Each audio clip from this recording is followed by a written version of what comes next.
Professor Wolff, are you there? I am. Thank you so much. Thank you. This is a strange time that we're living in. There's no doubt about that. I mean, this is taken. One thing I actually appreciate is the question, "How are you?" has become a real question. So, how are you, Professor Wolff? Well, I've gone to a country location to be safe, to be pretty isolated, and so far so good. I'm hoping that I escape with my wife and part of my family, so that we are in a position to keep it going. And we have so far been able to continue to produce our program and ship it around, the electronic world being what it is. I'm sure you're doing the same. And it's a bit of a miracle that we can continue to function. But for the moment, we're doing it.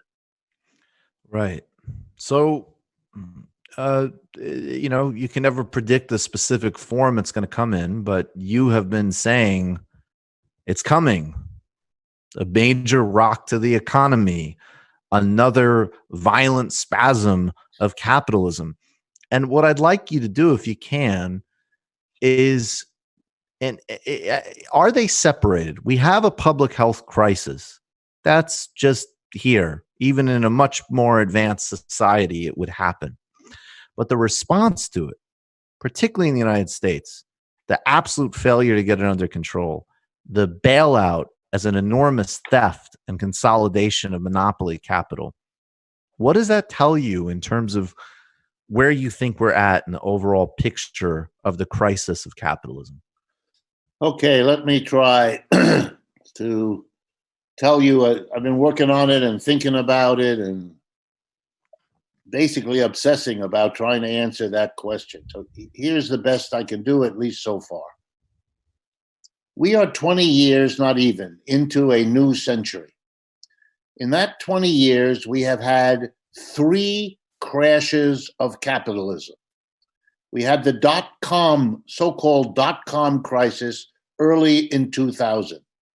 We then had the subprime mortgage crisis in 2008 and 9. And here we are with the coronavirus crisis in 2020. I understand why those crises have those names.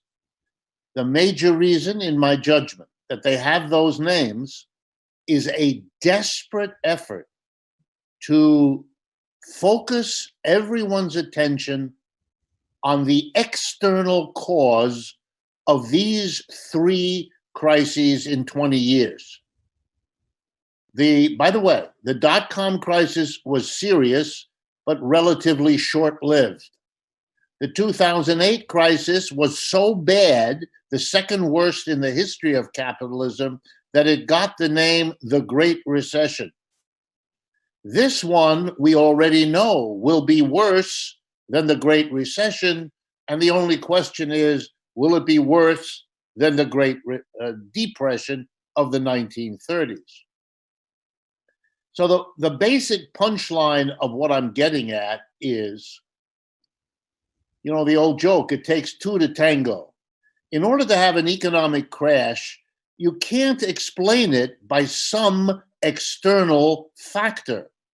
Sure, dot-com crisis was set off by the fact that the stock prices of many companies, if you remember, who had never made a profit, weren't predicting that they could make a profit, but their stock prices were in the stratosphere, and it was very weird.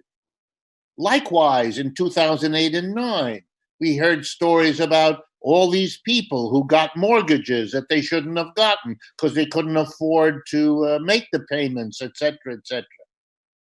And now we have a pandemic, a viral pandemic. Well, here's something that should not be hot news.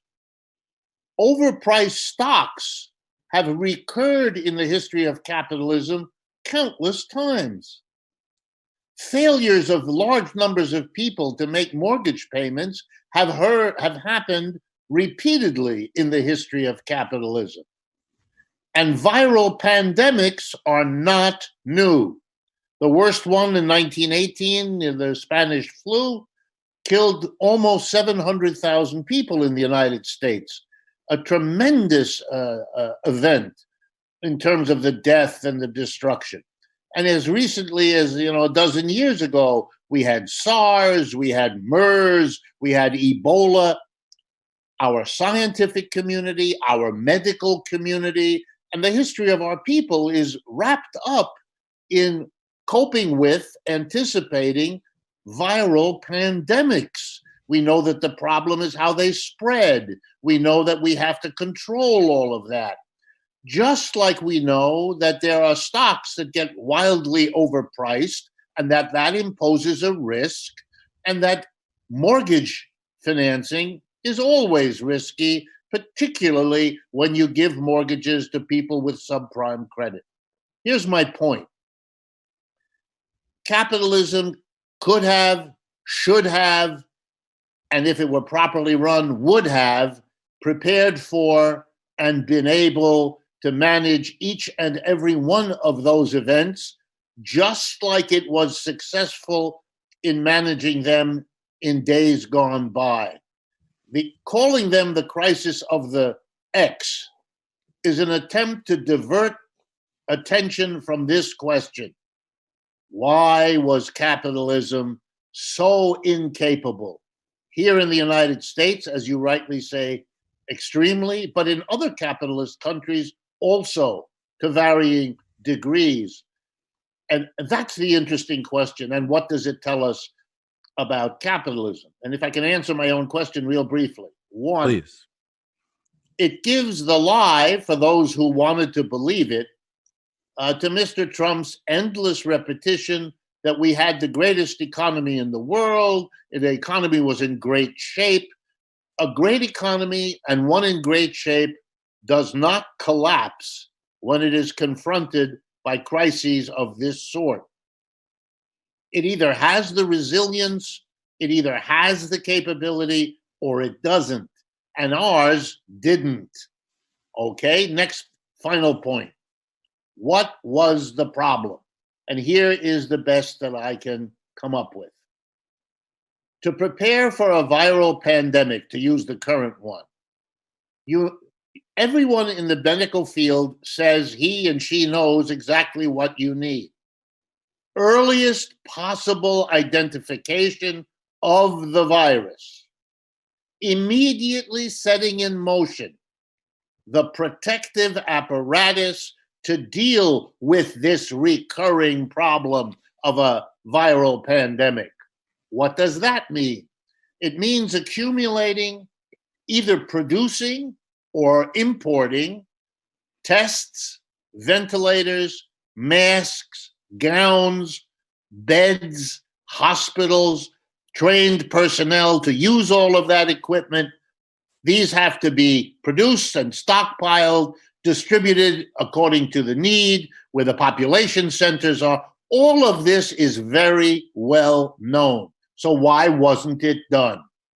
Answer: it is not profitable to produce huge numbers of masks and have them sitting in a warehouse. It is not profitable to stockpile beds. It isn't profitable to stockpile tests. Why not?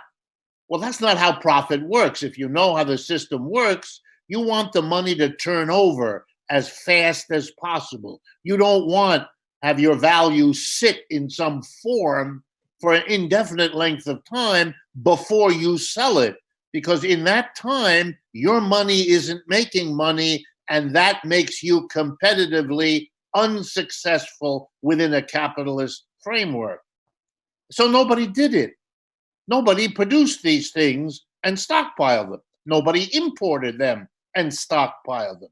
Nobody made sure that they were adequate to a rising population. None of them made sure they were distributed geographically in the ways that made sense given populations that were in close proximity to one another. We have a lower bed per person count than most of Western European countries. by a lot and not by a little. We have had one governor after another, including Mr. Cuomo, who were proudly closing hospitals left and right in rural areas over the last many years, and not just in rural areas, in urban areas as well.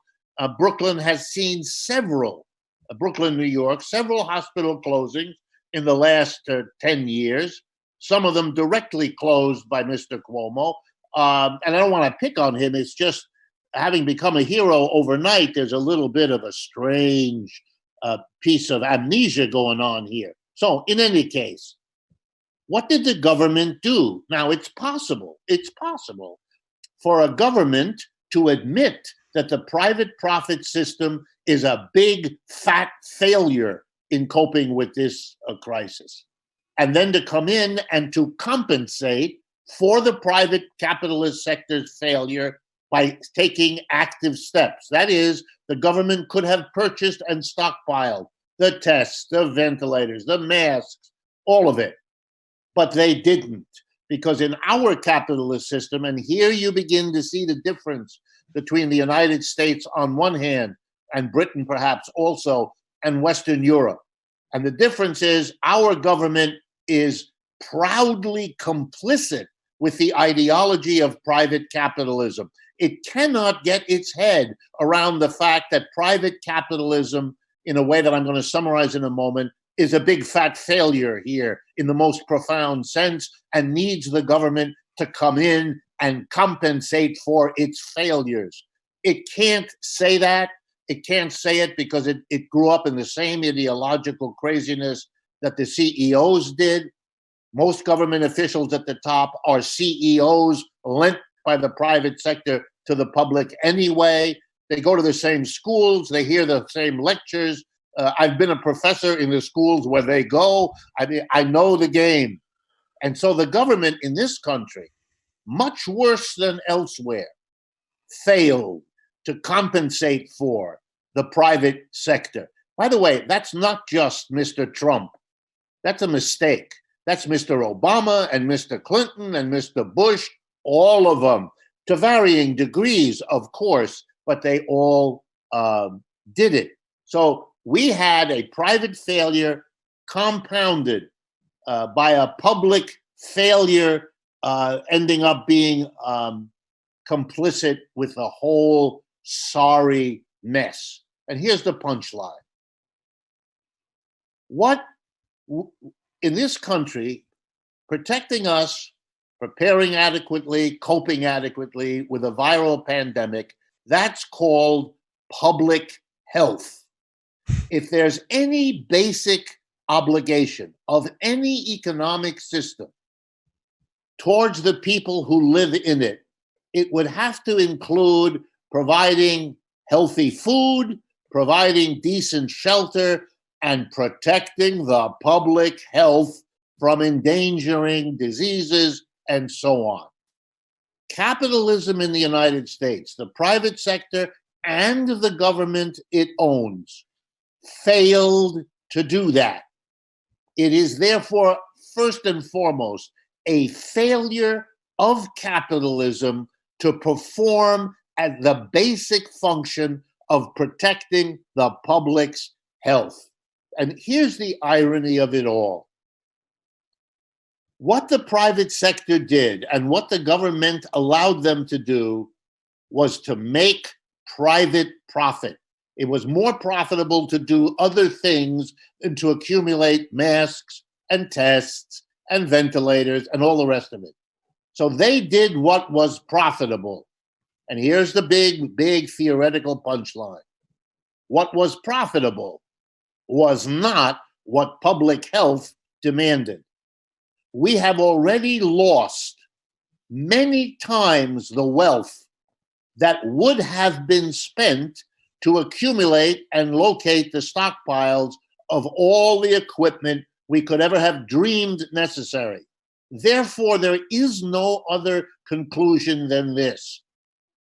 The fuck up, if you pardon my Spanish, that was performed here was an exercise in gross inefficiency. It was inefficient not to produce those medical supplies. It was inefficient not to stockpile them. Capitalism was efficient in producing profit and inefficient in protecting public health. Therefore, the claim that is contained in 99% of the textbooks of economics that profit maximization is the royal road to efficiency is now definitively proved wrong. The efficient thing to have done would have been to produce and stockpile the materials we needed for the coronavirus. Capitalism wasn't efficient in dealing with public health. Private profit maximization is not a mechanism that realizes efficiency. It was inefficient to pursue profit at the expense of the preparation. In other words, sorry for the long time to take it, but capitalism is the bad guy here. Capitalism is what messed up. Capitalism lies at the core of the failure of this economic system to minimally perform a basic requirement of any economic system, which is to protect public health. The answer, we didn't know this virus was coming, is either stupid or perverse, or maybe the achievement of our current leader is to combine both virtues in one human being. We did know it was coming. It has come before. Any prudent person, especially someone with even a little bit of ethical or moral commitment, understands that these viruses can be deadly, as they have been repeatedly in both 100 years ago and 5 years ago. There is no excuse. It's only a question of explaining, and the explanation leads to that capitalism doesn't perform adequately, and therefore the real question we're left with is why the hell do the people of the United States accept a system that works this badly? You just watched a Michael Brooks show video. Subscribe to get them all. Why wouldn't you? Don't be foolish. Click subscribe below and become a patron as well. Patreon.com/TMBS. Thanks, everybody.